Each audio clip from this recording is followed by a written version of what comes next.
students, welcome to the second class on story writing. In my last class, I told you many things regarding what a story is, its characteristics. I also told you about the world famous story writers, and I also told you the crucial elements of a short story. I hope all of you have listened to the audio and all of you have been inspired to read some of the most beautiful stories written by the world famous short story writers. Now today we are going to come directly to the examination point of view. Okay, in your first year syllabus for alternative English, you have this topic story writing, and you had this before also, and this topic has not been deleted from your new syllabus. And story writing forms a very important part of your composition syllabus, and it generally comes for 5 marks. Okay, so let us see according to the new syllabus what will be the marks division. But we have to prepare ourselves to write a well defined and good story.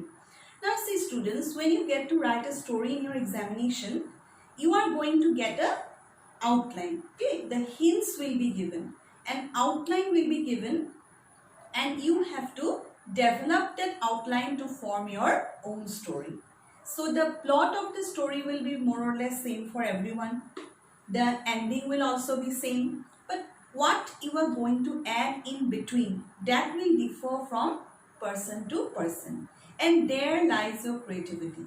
See, story writing is a topic where your creative skills will be executed.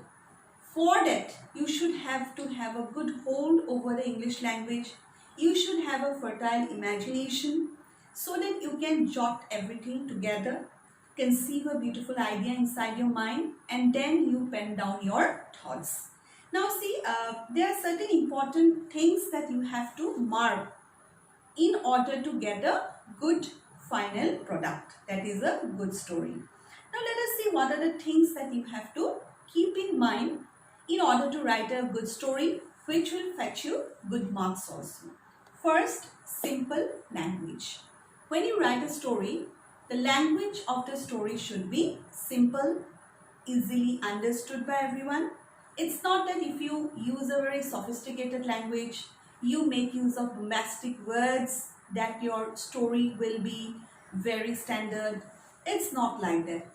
Your language should be simple. Even if you write in simple English, your story will turn out to be a good one.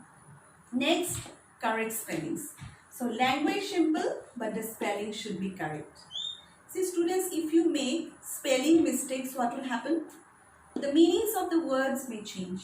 You want to convey certain meaning by using certain words, and if you don't know the spellings of those words, then what will happen? It will send a wrong message to the readers. The readers will not understand the word properly, and it will be considered as a misuse of the words. So if you don't know the spellings of certain words, it's better you drop the idea of using those words. So you use the words, the spellings of which you know properly. Okay, you are sure regarding the spellings of those words. So correct spelling is a very important characteristics of a good story. Next is a logical development of plot. Next important thing that you have to take into account is the logical development of the plot. Means when you write a story, the plot should develop logically. Okay, good, in a good manner, one after the other. The plot, the sequences should go one after the other. Okay, it's not that the thing which comes in the end you are going to write in the beginning, or the thing which comes in the beginning you are going to add it at the end. Such things should not be done in a story writing. Okay, there should be a proper development of plot, logical development. Okay, and the readers will come to know it. Hints will be there, no doubt, the outline will be there, but it is up to you how to make a proper development of that particular outline. Next comes the paragraphs. Okay, in a story there should be change of paragraphs. You should not club together everything in one paragraph. You have to make different paragraphs, and paragraphs will be made based on the actions which are taking place in the story. If you are changing the action, you write it in a different paragraph. If you are introducing something new, that also will come in another paragraph. Okay, the climax will be in a different paragraph. So the story should look beautiful. Okay, the logical development should be followed with paragraphs. Okay, there should be a harmony between the logical development of the plot and the paragraphs. Then only your story will be a good one. Next comes proper heading or title. Each and every story has a title or heading, and that will depend upon the subject matter of the story. See, sometimes the headings are given based on the characters. For example, there is a popular story regarding the lazy sons and the farmer. Some give the heading the farmer and his four lazy sons. That also is a proper heading. Or some use the moral as the heading. United we stand. Okay, so heading will be either on the characters or it will be on the moral of the story. It is up to you how you give the title or the heading to the story. Next comes the speech, direct speech. You have to use direct speech in the story. Okay, that is very important.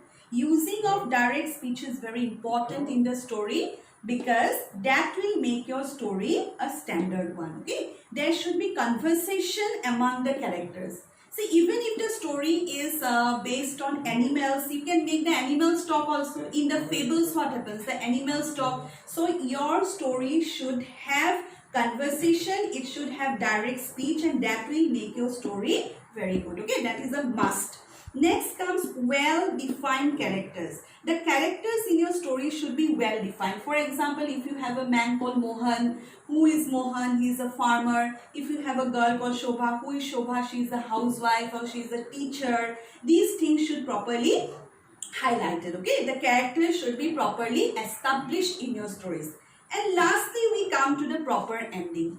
All the stories that you write should have a proper ending. It should not be like that the reader should feel that there is something more to the story. You have not properly ended up the story. The story should always have a proper ending. So students, if you keep all these things in mind, then what will happen? You will be able to write a good story. So if you are confused, first step that you do, when you get to write a story, is repeatedly you read the outline of the story. Repeatedly you read the 2-3 times. Even if needed, you read more times. Then you think about how you are going to expand the outlines. First you form the whole idea in your mind. Then you give vent to your feelings. Okay. Then you will see what a wonderful product it will be. See, this is a topic where your creative skills will be highlighted. Okay. Your hold over the English language, proper usage of words, your vocabulary test will be there. So using all these things,